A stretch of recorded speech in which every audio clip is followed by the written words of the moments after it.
여호와께서 모세에게 이르시되 너는 어찌하여 내게 부르짖느냐. 이스라엘 자손에게 명령하여 앞으로 나아가게 하고 지팡이를 들고 손을 바다 위로 내밀어 그것이 갈라지게 하라. 이스라엘 자손이 바다 가운데서 마른 땅으로 행하리라. 내가 애굽 사람들의 마음을 완악하게 할 것인즉 그들이 그 뒤를 따라 들어갈 것이라. 내가 바로와 그의 모든 군대와 그의 병거와 마병으로 말미암아 영광을 얻으리니 내가 바로와 그의 병거와 마병으로 말미암아 영광을 얻을 때에야 애굽 사람들이 나를 여호와인 줄 알리라 하시더니 이스라엘 진 앞에 가던 하나님의 사자가 그들의 뒤로 옮겨가매 구름 기둥도 앞에서 그 뒤로 옮겨 애굽 진과 이스라엘 진 사이에 이르러 서니 저쪽에는 구름과 흑암이 있고 이쪽에는 밤이 밝음으로 밤새도록 저쪽이 이쪽에 가까이 못하였더라. 모세가 바다 위로 손을 내밀매 여호와께서 큰 동풍이 밤새도록 바닷물을 물러가게 하시니 물이 갈라져 바다가 마른 땅이 된지라. 이스라엘 자손이 바다 가운데를 육지로 걸어가고 물은 그들의 좌우에 벽이 되니 애굽 사람들과 바로의 말들 병거들과 그 마병들이 다 그들의 뒤를 추격하여 바다 가운데로 들어오는지라. 새벽에 여호와께서 불과 구름 기둥 가운데서 애굽 군대를 보시고 애굽 군대를 어지럽게 하시며 그들의 병거 바퀴를 벗겨서 달리기가 어렵게 하시니 애굽 사람들이 이르되 이스라엘 앞에서 우리가 도망하자. 여호와가 그들을 위하여 싸워 애굽 사람들을 치는도다. 아멘. 이번 주에 베샬라흐의 말씀을 통해서 하나님께서는 우리가 구원 이후에 또 구원의 완성을 향해서 나아가는 그 길에 대한 지혜를 우리 가운데 주십니다. 그리고 우리 안에 남아있는 어떤 잔재들, 우리를 아직도 결박하고 있는 바로 왕과 같은 그 존재들, 또 그러한 두려움, 또 욕망, 또 미련, 이러한 것들로부터의 자유함을 우리 가운데 주시기 위해서 하나님께서는 이번 주에 이 베샬라흐의 말씀을 통해서 우리를 이 애굽 땅에서부터 이끌어내십니다. 사실 모든 그 이야기가 그러하듯이 이 출발을 하는 지점 가운데서 비행기도 이제 이 지면에서 하늘로 이제 이륙하는 그러한 과정 가운데서 굉장히 많은 그런 힘이 그 이제 거기에 쏟아지게 되죠. 그래서 약 30% 이상의 어떤 그 연료를 소비하면서 비행기가 올라간다고 하는데요.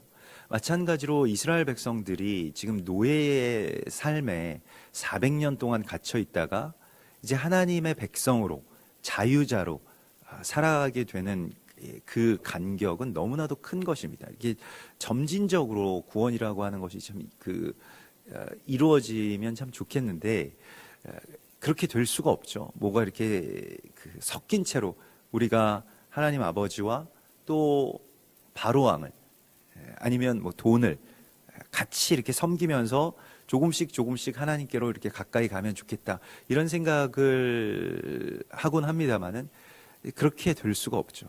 거룩한 것과 또 거짓된 것이 섞일 수가 없고 또 그것이 한 자리에서 한 사람에게서 한 백성에게서 공존할 수가 없기 때문에 두 왕을 섬길 수가 없게 되는 것입니다. 그래서 이곳에서 이제 빠져나와야만 되는데 이 결박을 풀어내야만 되는데 바로 왕이 계속 추격을 하는 것이죠.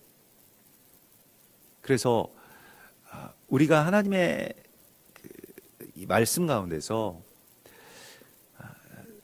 온전하게 그리스도 예수와의 그런 자유함 가운데로 들어가서 살고 싶은 마음이 우리 가운데 다 있습니다만은 현실의 벽, 또 상황, 또 내 능력, 처지 이러한 것들 때문에 더 이상 앞으로 나아가지 못하는 경우가 있습니다. 그러니까 출애굽의 어떤 맛만 보고 대단한 어떤 이적을 경험하고 또 엄청난 그 역사적인 하나님의 현장 가운데 있었던 이스라엘 백성들조차도 이와 같이 그 바로 왕의 추격을 받고 그것에 고통스러워하는 그러한 모습을 우리가 보게 되는데 우리의 신앙의 여정도 마찬가지죠.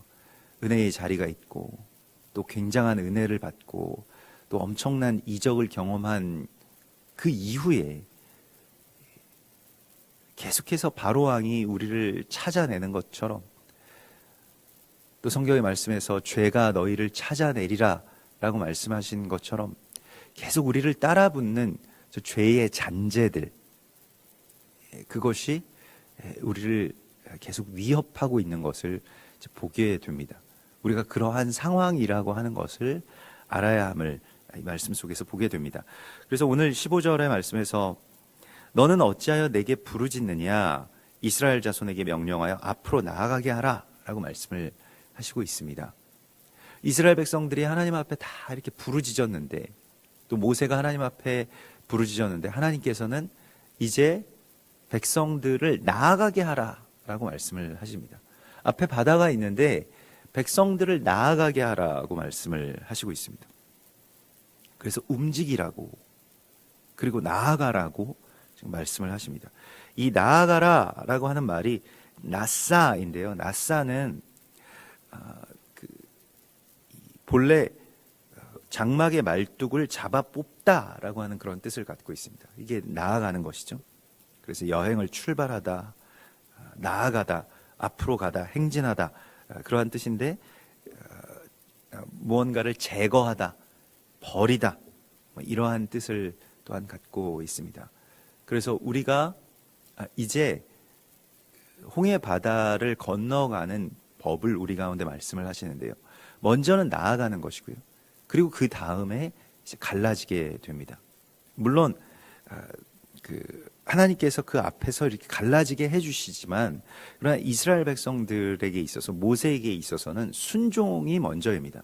아니, 저기 바다가 있는데 바다를 뭐 어떻게 돌아가든지, 아니면 뭐 다른 길을 내든지, 뭐 애굽 군대를 멈춰 세워주시거나 퇴각하게 하시든지, 뭐 이러한 방법을 우리가 생각을 할 수 있는데, 하나님께서는 앞을 향해서 나아가라고 말씀을 하신다는 것입니다. 근데 나아가는 것은, 바다를 향해서 이 백성들이 나아간다라고 하는 것은 불가능한 일이죠. 바다는 죽음을 뜻하고요.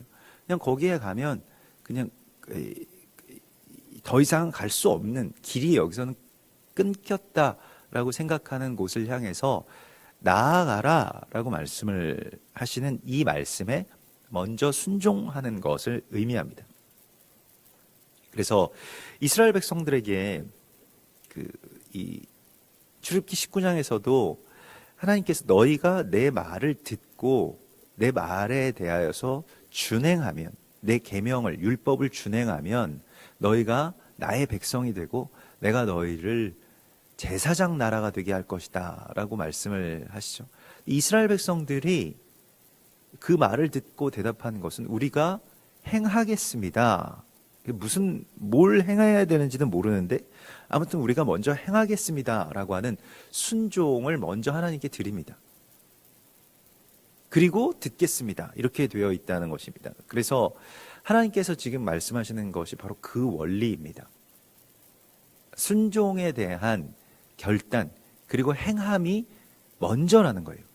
듣고 생각해보고 기도해보고 좀 될짓 한번 따져보고 뭐 다른 일은 없나 한번 알아보고, 이러한 것이 아니라는 것이죠.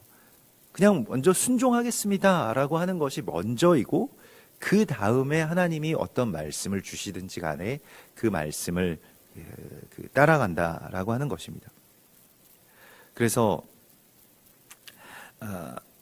하나님께서는 우리에게 그 행함의 비밀을 알려주십니다. 순종이 먼저라고 하는 것을 알려주십니다. 나아감이 먼저라고 하는 것을 알려주십니다. 우리 갈라지면 나아갈 수 있고, 뭘 해주시면 우리도 하겠고, 이러한 것이 우리에게 어떤 기본적인 태도인데, 하나님 이것만 해주시면 내가 뭘 하겠습니다 라고 하는 뭐 그러한 것들이죠. 그러나 나는 이렇게 행하겠습니다 라고 하는 그 행함과 또 결단과 실제의 그 행함이 먼저, 순서가 먼저 와야 된다라고 말씀을 하시고 있습니다. 나아가면 길이 생기는 것이죠. 길이 있어서 그 길로 나아가는 것은 기적이 아니고 그냥 세상 사람들이 다 그렇게 살아가는 것입니다. 하나님은 지금 그러한 현장으로 우리를 이끄신 것이 아니라 하나님의 역사가 일어나는 완전히 다른 차원의 이야기를 우리에게 보여주시고 있습니다. 차원이 다르다라고 하는 것은 법칙이 다르게 적용된다라고 하는 것이죠. 아니, 어떻게 듣지도 않고 무슨 일을 행할지도 모르는데 순종을 할 수가 있습니까? 우리가 그렇게 되물을 수도 있는데, 하나님의 나라에서는 순종이 먼저이고 듣는 것이 뒤에 따라 붙는다는 것입니다.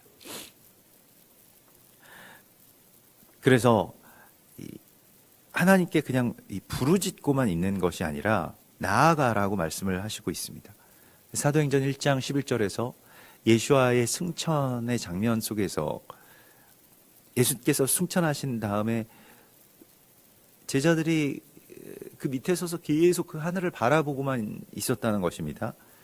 천사가 와서 이런 말씀을 전하죠. 이르되 갈릴리 사람들아 어찌하여 서서 하늘을 쳐다보느냐. 너희 가운데서 하늘로 올려지신 이 예수는 하늘로 가심을 본 그대로 오시리라 하였느니라. 그래서 거기에 그냥 머물러 있지만 말고 이제 가라 라고 그렇게 하나님께서 말씀하시는 것이죠. 우리에게도 이 앞에 바다가 있는데 뭐 어떻게 할까라고 하는 것보다 일단 시작하면 그 다음에 하나님께서 열어주시는 그런 은혜들을 우리가 경험하게 될 것입니다. 근데 좀처럼 그렇게 하기가 쉽지 않죠. 심하게 생각하면 자살 행위와 같은 건 아닙니까? 먼저 바다로 뛰어든다라고 하는 것이요. 근데 먼저 바다로 뛰어들지 않으면 바다를 어떻게 건너갈 수가 있을까요? 하나님이 바다를 갈라주셔도 믿음이 없으면 더 이상 나아갈 수가 없게 됩니다. 그래서 오늘 모세에게 지팡이를 들고 손을 바다 위로 내밀라고 말씀하십니다. 이것은 바로 왕의 그 병거와 마병들, 말과 그 탄자들에 대항하는 하나님의 능력입니다. 하나님의 능력이 어디에 나타납니까? 지팡이와 손, 그것을 내밀어서 그것이 갈라지게 하라 이렇게 말씀을 하십니다. 지팡이를 마테라고 하고요. 그 손을 바다 위로 내밀다라고 하는 게 나타라고 하는데, 이 마테라고 하는 이 지팡이의 어원이 이 나타에 있습니다. 그러니까 무언가를 어디를 향해서 쭉 뻗는다라는 뜻입니다. 그러니까 지팡이가 쭉 뻗게 되는 것. 그래서 이게 손을 내밀어라, 지팡이를 내밀어라 할 때 이 지팡이가 거기까지 나아가는 이 손의 뻗음을 이 마테와 나타라고 하는 그러한 말로 우리 가운데 표현하시고 있습니다.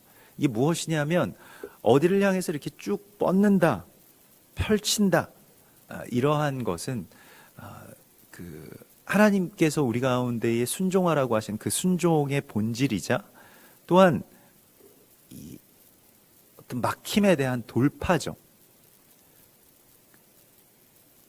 내가 여기서 더 이상 나갈 수 없다고 할지라도 나의 손을 뻗을 수가 있고, 그 손을 뻗는다라고 하는 행위, 내 손을 내밀어서, 내 손을 들어서 하나님을 붙들고 또 하나님께 기도하고 그것을 통해서 나아갈 수 있다라고 말씀을 하시고 있습니다. 그래서 우리가 이 돌파, 또 내어 뻗는, 이 가지를 내어 뻗는다라고 하는 이 하나님의 능력의 어떤 확장에 대한 순종을 먼저 행하라고 말씀을 하시고 있습니다. 창세기 49장 22절에 요셉은 무성한 가지, 곧 샘 곁에 무성한 가지라 그 가지가 담을 넘었도다 이렇게 말씀을 하시죠. 그래서 어렵고 불가능한 상황 속에서, 또 절망적인 상황 가운데서 손을 뻗는 바로 그 일이 우리의 기도이자 간구이자 또한 순종의 행위가 됩니다. 그래서 이 지팡이를 뻗는다라고 하는 것이 바로왕의 군대나 아니면 앞에 그 가로막고 있는 이 바다의 어떤 위용이나 그러한 것들을 생각할 때 참 이게 가당키나 할까, 우리가 이렇게 손을 뻗는다는 것이, 작은 막대기를 뻗어낸다라고 하는 것이 그래서 초라하게 느껴질 때가 있습니다. 그러나 이것을 먼저 순종하는 것이죠. 큰 순종도 순종입니다만은 이건 사실 순종할 수 있어도 그냥 내가 보기에도 이게 뭐 도움이 될까라고 하는 바로 그것에 대하여서 하나님 말씀하신 대로 순종하라라고 말씀을 하시고 있습니다.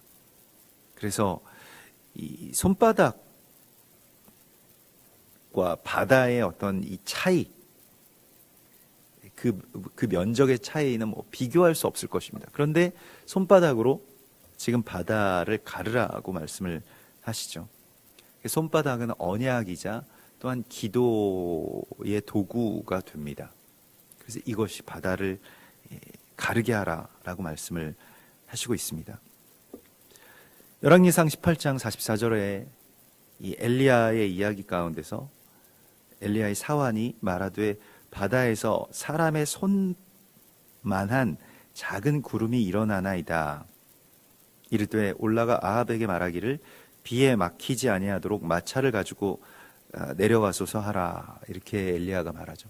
그 손바닥이라고 하는 것이 얼마나 대단한 능력인지에 대하여서 엘리야가 보고 있죠. 그 손바닥만한 구름을 보고 큰 비를 그렇게 예상했던, 알 수 있었던 엘리야처럼 우리에게도 그러한 지혜를 하나님께서 주시기를 구하여야 할 것입니다. 스가랴서 4장 10절의 말씀에 작은 일의 날이라고 멸시하는 자가 누구냐? 사람들이 스룹바벨의 손에 다림줄이 있음을 보고 기뻐하리라. 이렇게 말씀을 하셨죠. 그래서 이 작은 일, 뭐 우리가 손바닥을 내미는 것과 같은 어떤 그런 작은 일, 지팡이를 뻗는 것과 같은 작은 이 순종과 또한 작은 시도가 하나님의 역사를 이루는 첫 출발점이 되는 것을 하나님 보여주십니다. 그리고 이 지팡이라고 하는 것은 통치자의 규, 곧 예수아를 뜻하는 것이죠. 그래서 그분이 우리의 길을 열어주시는 것을 이 안에서 보게 하십니다. 그리고 17절에 내가 애굽 사람들의 마음을 완악하게 할 것인즉 그들이 그 뒤를 따라 들어갈 것이다 라고 말씀을 하시고요. 그 완악하게 된다라고 하는 이 무겁게 되고, 그게 그들의 마음이 무겁게 되어서 결국에는 실은 그들의 마음의 무거움이 짐이 되어버린 것이죠. 그리고 이것이 하나님께는 영광이 되는데요. 사실 그 마음의 무거움이라고 하는 것에 대하여서 우리가 여러 번 나누었던 것과 같이 지금 애굽 사람들이 이스라엘 백성들을 보냈지 않습니까? 애굽 사람들에게 있어서도 이제는 자유함 가운데로 들어갈 기회였는데도 불구하고 들어가지 못했다는 것입니다. 그 보낸 것이 아까워서, 그 미련이 남는다라고 하는 것이요. 우리의 마음 가운데 어떤 잔재가 남아있다라고 하는 것이 얼마나 불행한 일이고 또 얼마나 불필요한 것인지에 관해서 이 애굽 사람들을 통해서 우리가 보게 됩니다. 마음이 무거워진다라고 하는 것이요. 마음에 어떤 무언가 그 자유함이 없고 그 마음에 가벼움이 없다라고 하는 것이 참으로 우리의 삶의 불행이죠. 우리가 레위기의 이 예배들을 보면 마음을 하나님 앞에 온전하게 내어드리는 그러한 그 제사를 보게 됩니다. 그래서 그 속에 있는 뭐 어떤 뭐 내장, 뭐 혹은 뭐 신장, 이렇게 이 마음을 이제 레브라고 하는데요. 그것을 이제 끄집어내서 번제단에 올려놓는 그러한 그 장면을 보게 됩니다. 이 산 제물들의 그 속에 있는 이 내장들을 끄집어내어서 불태우는 그러한 장면을 보게 되고, 그것이 또한 여호와께 향기로운 냄새가 된다라고 말씀을 하시죠. 우리가 이 마음이, 이 무거운 마음이 아주 가득 차 있는 어떤 우리의 뭐 번민이나 미련으로 가득 차 있는 이 무거운 마음을 하나님 앞에 올려드리는 것. 하나님, 제가 이러한 마음이 있습니다. 제 안에서 이것을 끄집어내셔서 주의 불로 소멸시켜 주십시오 라고 하는 그러한 이 삶의 제사를 하나님께서 우리 가운데에 주셨습니다. 이 예배가 가능하도록 우리에게 만들어 주셨다는 것입니다. 그래서 무거운 마음들을 끄집어내어서 하나님 앞에 보여드리고 올려드리는 것, 그것을 이제 예배라고 하고, 구약 시대에는 그걸 뭐 번제라는 어떤 그런 표현을 했습니다. 그러하기 때문에 우리가 이 완악한 마음이라고 하는 것이 꼭 뭐 어떤 대적에게만 있고 뭐 다른 존재들이 완악하고 우리는 거기에서 항상 피해자고 이러한 생각으로 이 말씀을 보지 않고 말씀 가운데서 애굽 왕 바로와 애굽 사람들처럼 정말로 내가 이렇게 다 떠내어 보낸 것에 대한 어떤 미련 때문에 결국 우리가 멸망하고 또 우리가 더 깊은 이 수렁에 빠질 수 있다라고 하는 것에 대해서 깨달으라고 하나님 말씀을 하시고 있습니다. 그래서 이들의 마음의 완악함은 우리의 거울이 되는 것이고요. 우리에게 본보기가 되는 것이라고 계속 하나님 말씀하시고 있는 것이죠. 그래서 하나님께서는 바로의 병거와 마병으로 하나님의 영광을 얻으신다라고 말씀을 하시고 있습니다. 영광이 바로 이 카바드죠. 그래서 바로 왕의 마음의 완악함, 애굽 사람들의 마음의 완악함, 그것을 마치 병거의 무게와 같이 바다의 그 모래에 아주 깊이 그냥 박혀버리는 어떤 그러한 그 일이 되죠. 신명기 17장 16절의 말씀을 보면 약속의 땅에 들어가서 왕을 세우게 될 것이라고 말씀을 하시는데 그 왕을 세울 때에 그는 병마를 많이 두지 말 것이요 병마를 많이 얻으려고 그 백성을 애굽으로 돌아가게 하지 말 것이니 이는 여호와께서 너희에게 이르시기를 너희가 이후에는 그 길로 다시 돌아가지 말 것이라 하셨음이라 라고 말씀을 하시고 있습니다. 이 병마를 많이 얻기 위해서, 병마라고 하는 것은 이제 사람의 힘의 가장 최고에 있는 힘, 뭐 그게 뭐 어떤 사람들에게는 돈이고 어떤 사람들에게는 권력이고 뭐 어떤 사람들에게는 뭐 학력이고 지력이고 뭐 그럴 수 있겠습니다. 그러나 어찌되었든 세상의 어떤 병마를 얻기 위해서 그곳으로 다시 돌아가지 말아라. 그것이 우리를 살리지 못한다. 그렇게 하나님 말씀을 하시고 있습니다. 그 길로 다시 돌아가지 말아라. 그래서 병거와 마병을 타지 않는 왕을 세우라고 말씀을 하시고 있습니다. 그가 곧 예수아이시죠. 그는 나귀, 곧 겸손하여서 나귀를 타셨다라고 스가랴서 9장 9절에 우리 가운데 말씀을 하셨고요. 적그리스도는, 대적은 말을 타고 싶어 하죠. 인간의 어떤 권위, 그리고 기술, 어떤 시스템, 조직, 이러한 것들을 타고 움직이고 싶어 합니다. 그러나 하나님의 사람들에게 있어서는 오히려 이것을 버리고 나귀를 찾아내는 그러한 지혜를 우리 가운데 주시죠. 요한계시록 6장 8절에 보면 이 말 탄 자들의 모습들이 나오는데 내가 봄에 청황색 말이 나오는데 그 탄 자의 이름은 사망이니 음부가 그 뒤를 따르더라. 그래서 그 말을 탄 자, 뭐 이상하게도 뭐 어울리지도 않게 뭐 저 북의 그 김정은이 말을 타고 뭐 백두산으로 뭐 자기 그 무슨 신하들을 거느리고 이렇게 올라가는 우스꽝스러운 장면들을 세계에 이렇게 전송하는 장면을 보았는데요. 마치 이런 모습처럼 대적이 그 말을 타고 무언가 이 자신을 뽐내려고 하는데 그게 얼마나 우리가 보기에도 우스워 보입니까? 촌스럽고 또 비상식적이고. 그런데 그러한 일들을 하는 이유가 무엇일까라고 하는 것을 생각해 보면 어떤 그 영적인 실체를 우리 가운데 보여주시는 것 아니겠는가. 그리고 계시록에서 그 말탄 자의 모습, 그리고 성경 전체에서 말탄 자의 실체가 무엇인지를 하나님이 우리에게 말씀을 하셨기 때문에 그것에 대한 어떤 그 표현이 아니겠는가, 이런 생각들을 하게 됩니다. 하나님께서 이 병거와 마병으로 말미암아 하나님의 영광을 얻으시겠다라고 말씀을 하시고요.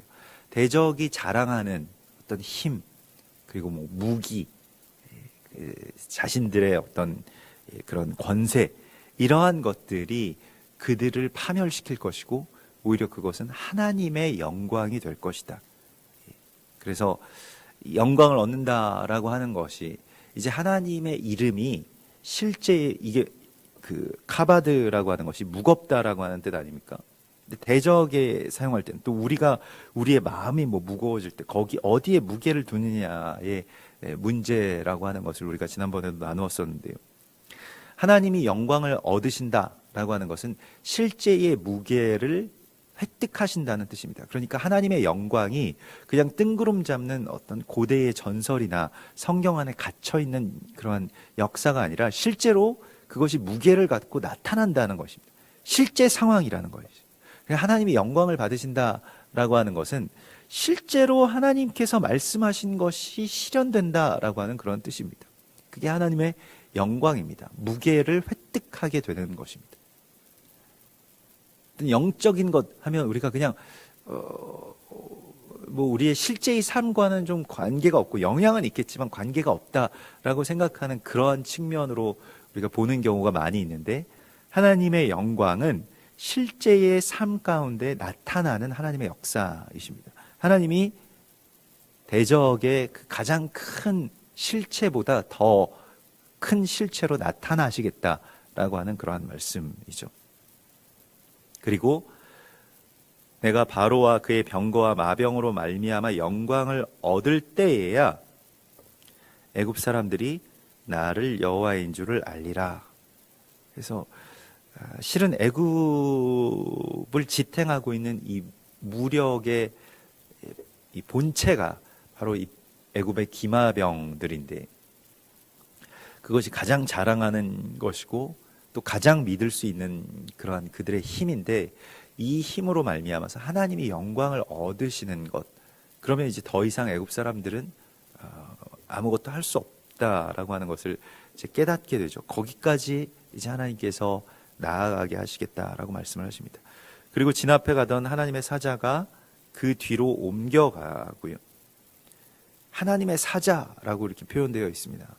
그래서 진 앞에 하나님께서 그것이 뭐 왕벌이라고도 표현을 하시고 앞에 가시면서 길을 예비하시는 분을 계속 우리 가운데 보여주시고 있습니다. 하나님의 뭐 이 사자라고 하는 분이 물론 뭐 천사일 수도 있겠습니다만은 하나님께서 보내신 자, 어떤 인격체, 그리고 앞서가시면서 그 백성들의 길을 내시는 분, 곧 임마누엘 되신 그 구주 예수와의 또 다른 현현들을 우리가 출애굽의 장면 속에서도 만나게 됩니다. 우리가 삼위일체라고 하는 것이 그 어떤 개념적인 요소가 아니고 하나님께서 이 땅 가운데 역사하실 때에 이와 같이 하나님의 그 본체가 또는 우리 가운데 오시는 하나님으로서의 역사를 우리가 이러한 장면들 속에서 이렇게 보게 됩니다. 그래서 하나님의 사자가 뒤로 옮겨가니까 구름들, 기둥들이 또한 그렇게 같이 옮겨지게 되죠. 그리고 그 하나님의 사자가 어디에 서냐면 애굽 진과 이스라엘 진 사이에 이르러 서니 이렇게 되어 있습니다. 저쪽에는 구름과 흑암이 있고 이쪽에는 밤이 밝음으로 밤새도록 저쪽이 이쪽에 가까이 못하였더라.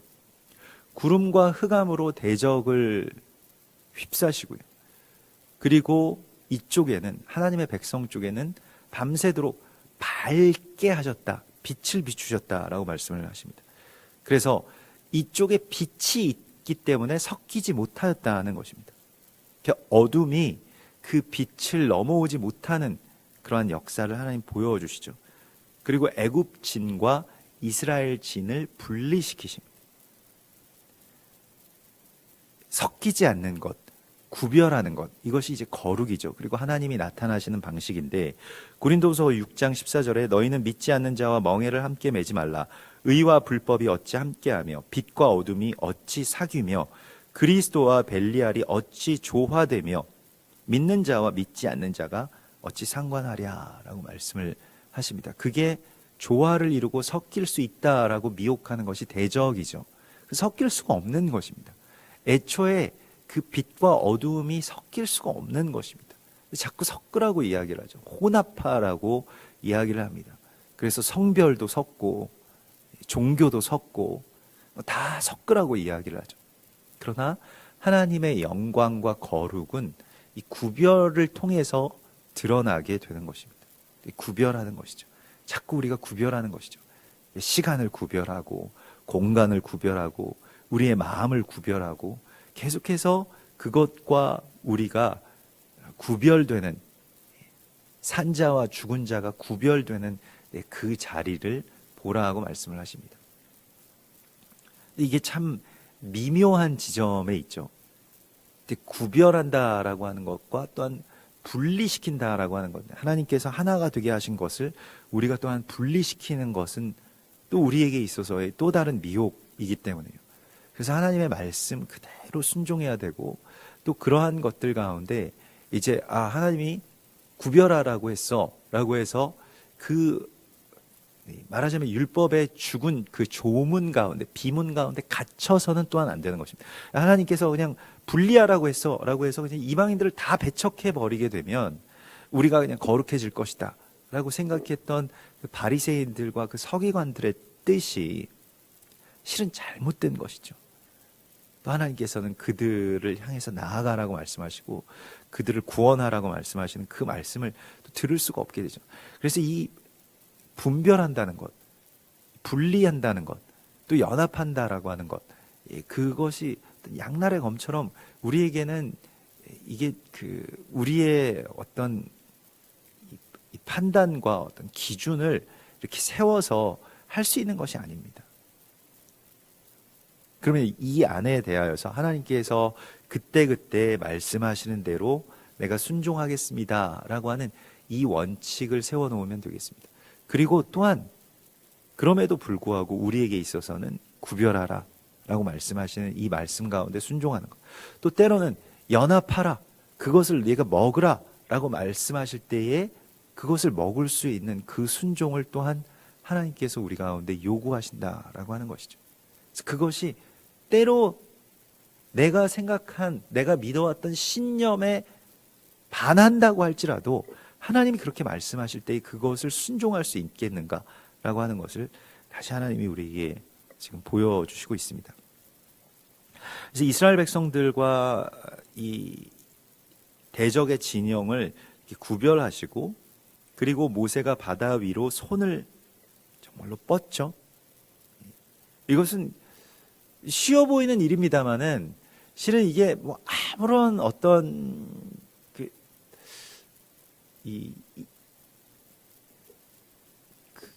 어떤 실효성이 없다라고 생각되는 일이기 때문에 좀 우스꽝스러워 보이는 일이고, 지금 뒤에 백성들도 있고 그 백성들 뒤에는 애굽의 바로 왕이 막 추격하고 있는 이러한 장면 속에서 바다를 향해서 손을 뻗는다라고 하는 것처럼 초라하고 또 우스꽝스러운 어떤 행위가 어디 있겠습니까? 그런데 뻗죠.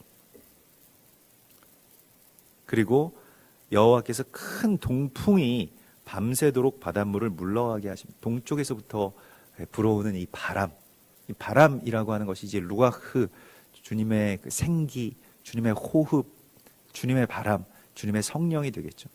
그 성령이 계속 밤새도록 불어와서 죽음의 바다를 몰아내는 그러한 장면을 우리 가운데 주십니다.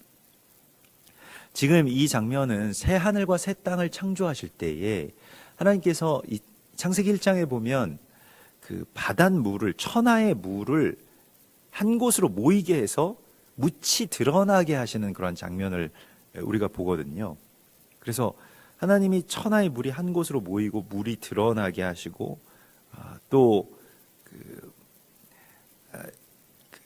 이것을 통해서 이 물을 하나님께서 그렇게 주관하시고 통제하시는 그런 모습을 보게 되는데, 성경에서의 이 바다나 물이라고 하는 것은 그 양면적인 것인데요. 그러니까 원래 물이라고 하는 것은 이게 생명의 근원 아닙니까? 그런데 바다는 또한 죽음을 의미했습니다. 근데 창조의 역사는 그것을 한데 모아서 가두는 것입니다. 그러니까 이 사망의 권세를 가두는 것이고요. 물과 바다를 하나님께서 명하셔서 가두어 버리는 그런 장면을 우리 가운데 보여주시죠. 창세기 1장 6절에 보면 하나님이 이르시되 물 가운데 궁창이 있어서 물과 물로 나뉘라 하시고 하나님이 궁창을 만드사 궁창 아래의 물과 궁창 위의 물로 나뉘게 하시니 그대로 되니라. 그래서 궁창을 만드시고요. 또 물을 가두어서 바다를 만드시는 그런 하나님의 말씀을 우리가 창조의 역사를 보게 됩니다. 그러니까 지금 일어나고 있는 이 일도 바다를 갈라지게 하시고 바다 이 물을 모여라 그렇게 말씀을 하셔서 이제 그것이 이 하나님의 역사가 이루어지는 것을 우리가 보게 하시는데요. 묻이 드러나게 하시는 것을 보게 하시는데요. 이사야서에서는 그것이 이 물이 바다를 덮음과 같이라고 하는 그러한 말씀을 주시죠. 물이 바다를 덮음이라고 하는 것이 여호와의 영광을 인정하는 그 지식, 그것이 이 온 세상을 다스릴 것이다라고 그렇게 말씀을 하십니다. 그래서 동쪽에서부터 불어오는 이 바람, 성령의 바람, 또 그것이 이 대적의 바다를 말리는 그런 역사를 하나님 우리에게 보여주시면서 지금 이 물 위로 걸어가는 이스라엘 백성들의 이 홍해 바다가 갈라지는 이 사건과 예수와께서 갈릴리 바다를 건너오시는 이 사건을 우리 가운데 다시 연결시켜서 보게 하시는데 마태복음 14장에 보면 그 물 위로 걸어오시는 주님의 모습을 우리가 보게 되죠. 이스라엘 백성들은 홍해 바다가 갈라졌을 때 그 뭇을 걸어갔습니다마는 예수와께서는 물 위를 그냥 바다가 아닌 땅처럼 걸어오시는 그러한 장면을 우리가 보게 됩니다. 그리고 그것이 이제 믿음의 여정의 모습이라고 말씀을 하시고 있습니다. 그래서 우리가 빠져서 죽을까 두려워하는 그 두려움이 아닌 하나님의 말씀을 따라서 나아갈 때, 순종할 때, 손을 뻗을 때 성령의 바람이 불어와서 우리에게 그 길을 열어주실 것이라고 하나님이 약속하십니다. 그리고 이스라엘 자손이 바다 가운데를 육지처럼 걸어가고 물은 그들의 좌우에 벽이 되는 그러한 장면을 오늘 이곳에서 우리가 보게 되죠. 하나님의 역사가 그 물 위를 걸어가는 것과 같은 그 역사를 우리 가운데 허락하여 주시겠다라고 말씀을 하시고 있습니다.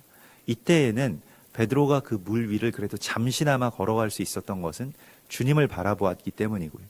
우리도 역시 지금 이러한 상황 속에서 마치 물 위를 걷는 것 같이 위태위태하고 한 걸음 잘못 내디디면 그냥 이 영원한 바다로 빠져 죽을 것만 같은 이러한 두려움 가운데서 물 위를 걸어오라 라고 말씀하시는 주님의 음성 가운데 온전하게 순종하는 그러한 주님의 사람, 주님의 백성이 되기를 소망합니다. 우리 같이 기도하겠습니다. 하늘에 계신 우리 아버지시여, 이름이 거룩히 여김을 받으시오며 나라의 임하옵시며 뜻이 하늘에서 이룬 것 같이 땅에서도 이루어지이다. 오늘날 우리에게 일용할 양식을 주옵시고 우리가 우리에게 죄 지은 자를 사하여 준 것 같이 우리 죄를 사하여 주옵시고 우리를 시험에 들게 하지 마옵시며 다만 악에서 구하옵소서. 대개 나라와 권세와 영광이 아버지께 영원히 있사옵나이다. 아멘.